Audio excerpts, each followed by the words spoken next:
Oh, I got a little spot coming in. Be gone, foul spot.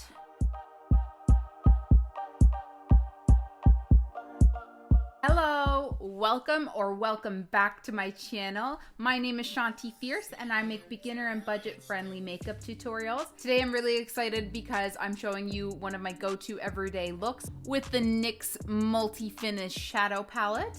If you've been to my channel before, you've seen me use it a few times now, not just for eyeshadow, but for blush too. And today I'm going to show you a nice coral day look. So step number one is, of course, to prime with the Maybelline Master Prime. I mean, you don't have to use the Master Prime, but the point is prime. Oh, I got a little spot coming in. Now for my foundation today, I'll be using the Tarte Amazonian Clay 12-Hour Foundation and picking some of that up with a damp beauty blender. Be gone, foul spot! So I'm just patting out the foundation and moving it down my neck. I love this foundation. It just gets such a smooth surface. You can still see my spot, but I'll go in with concealer afterwards and get the rest of that. And for my concealer today, I'm still working through my L'Oreal Infallible Full Wear. You guys will be seeing this until it is completely gone, and honestly, I don't even think I'm halfway through this thing yet. Spot be gone! Patting away at my concealer with a damp precision blender, I'm just trying to keep it as close to my eyeline as possible. I used to take it down a lot further, but lately I've been keeping it pretty close to my eye and really enjoying that. So now I'm just going to prime my eyelid with the e.l.f. Shadow Lock Primer.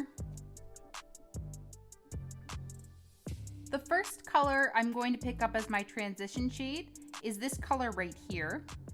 With that color, I'm moving it in circular motions across my crease, just trying to blend it out and get as even a layer as possible. Then I will have a smooth surface for my other eyeshadows to blend on top of.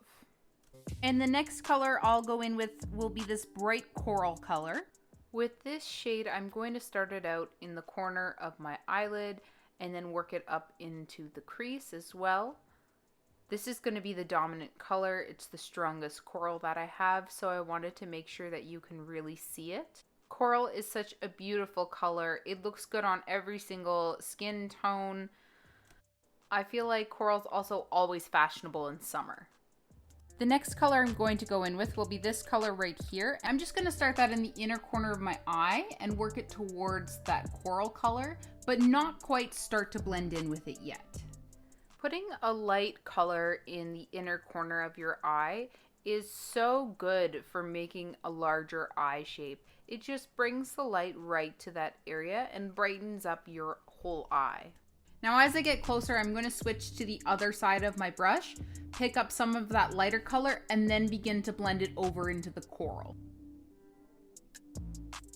I'm also going to bring that in the inner corner closer to my lash line. Now I lost a bit of the coral pigmentation, so I'm going to apply just a little bit more.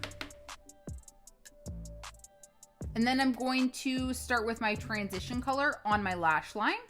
So that was that lighter brownish coral, the color that I used in my crease first. And move on to the coral again. And I'm just blending that on top of the transition color, trying to get the brightness to come out as much as possible.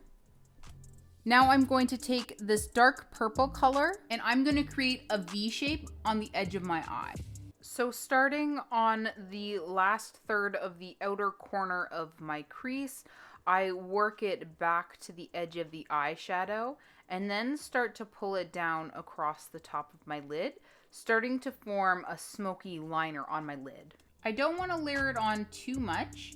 I more just want to add definition to my eye without losing that coral color. I'm going to take a little bit of that purple color with a tightly packed brush, and I'm going to create an under eye liner for myself. But I'm only going to bring it halfway, and then I'm going to do the same thing but above my eyelashes. So I'm going to apply it like I would a normal liner, starting as close to my lash line as possible. And then I'm going to start to smoke it out, but not going past the boundary that I set for myself earlier with this purple color and that looser brush. This, once I have my mascara on, will give a very voluminous look to my lashes. Woo, it just got really bright outside. Sorry if that throws the lighting off, guys. I'm just going to quickly catch up the other eye before we move on to mascara. So now I'm gonna go in and do my mascara. First by curling my lashes. So what I do is I clamp my lashes with the eyelash curler, and then I slowly start to move up my lashes, clamping it the whole way. And we won't be doing false lashes today because this is an everyday look and I do not wear lashes every day. The mascara I will be using is the L'Oreal Million Little Lashes. With my mascara, I run the brush up and through, wiggling at the bottom and blinking down. I'm trying to train myself not to blink while I apply my mascara, but it's been a bit of a slow process. Now, if you already have very thick lashes, you don't have to worry about doing the wiggle step. That works better for people who have thin lashes like I do. What you'll want to do instead is just go straight up and follow the pattern that you set with your eyelash curler. Now my eyebrows just need a little bit of little pop, little something. So I'm going into my Fairy Tale Storybook Cosmetics. This is the Robin Hood palette, and I will use Forest and Nottingham. And starting with that dark brown forest, I begin the outline of my eyebrow, starting with the top left corner, then moving towards the bottom and filling in just that end, and running a line along the top of my eyebrow as well. Then I pick up Nottingham and I work towards the front of my brow. You want to start with a lighter color closer to the beginning of your eyebrow, because if you start with your darkest color there, it's going to be really obvious that it's not your natural eyebrows and they're going to look very fake. Walk through fire for you.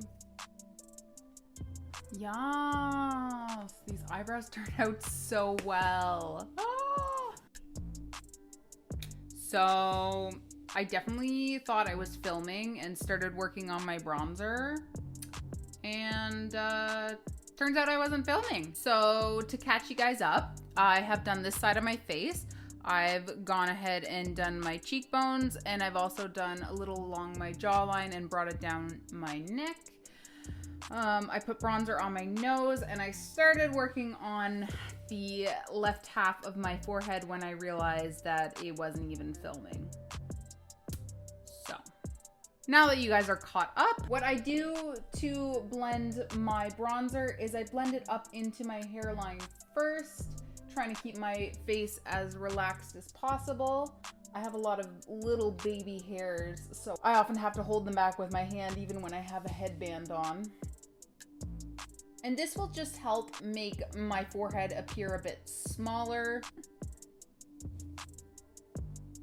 When it came to my cheek, what I did is I just took product at the tip here, and I'm just kind of lightly dusting a line for myself from my cheek to my smile.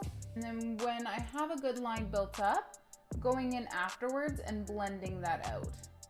And what I do is I swipe, lift, back it up, and swipe again. And I'm doing that very quickly. I'm going to show you guys a little trick with bronzer. Now what I like to do is I like to push my bones forward. You can see my clavicle. And I'm going to do the same technique that I did with my cheeks with my bronzer in here on either side. So a little bit on each side. And just make sure I'm blending that out really well. And then relax. And look, it's like that line is still there. You can see the difference from my two sides. I'm gonna catch this side up too. Now we're moving on to the blush. I'm only gonna put a little bit on because this look has a lot of pink in it already. I'm just taking a rounded blush brush, starting with the littlest amount. Oh no, that's a lot. Spoke too soon. Okay, we're gonna blend that out. To blend it out, I'm using circular motions and swiping as well. That is why it's so important to use a rounded tip brush. because you can go in any direction and it's not going to skip. It's going to be really smooth to work out on your face. Whereas if you use a flat brush, it can skip and cause patches in your blush. Round 2. I was able to blend that out. So, starting with just a little bit, moving in circular motions, starting at the apple of your cheek, moving it back, and then starting to blend the color out. You don't want to take it past the apple of your cheek because otherwise it will look more like a sunburn than like blush. Blending it out. Now I just want to put a little bit of highlighter on, so I'm going to go in with my Tarteist Pro Glow to Go. It's the mini Tarteist palette. And I'm going to use this color here, Gleam. Starting with my cheeks. Just hitting those highlighted spots and bringing it back. Ooh, ooh, ooh, ooh. Ooh, oh, oh, oh, oh. She's looking stunning. Now, highlighter isn't a necessary step, but I love it. Now, for my lips today, I'll be using the Jouer High Pigment Lip Gloss in the color 5th Avenue. With 5th Avenue, I'm starting it out using it like a liner on my lips, just following the white outline that is naturally on my lips. Then once I have that liner set, I will begin to fill in my upper lip. I love this color so much. It's like a brownish, purpley mauve kind of color, but in certain lights it looks pink, and in other lights it looks more brown. It just looks so nice. Now for my bottom lip, if I get too hung up on this, I always end up going over the line, so I like to apply it more like a lip chap and spread it across the center of my bottom lip, then use my upper lip to kind of push it down. But luckily the first time I swiped turned out really well, so I don't have to do that. And here we have it. When I'm at a loss for what to do for my makeup for the day, this is usually one of my go-tos, and it is always a crowd pleaser. Every time I do it, I always get compliments on it, and now you can too. Now, don't forget to like this video and subscribe to my channel if you're not already. Thanks for watching, guys, and take it easy. Here it is. Walk through fire for you. It's a lot faster, but not as dramatic. And you know I love my drama.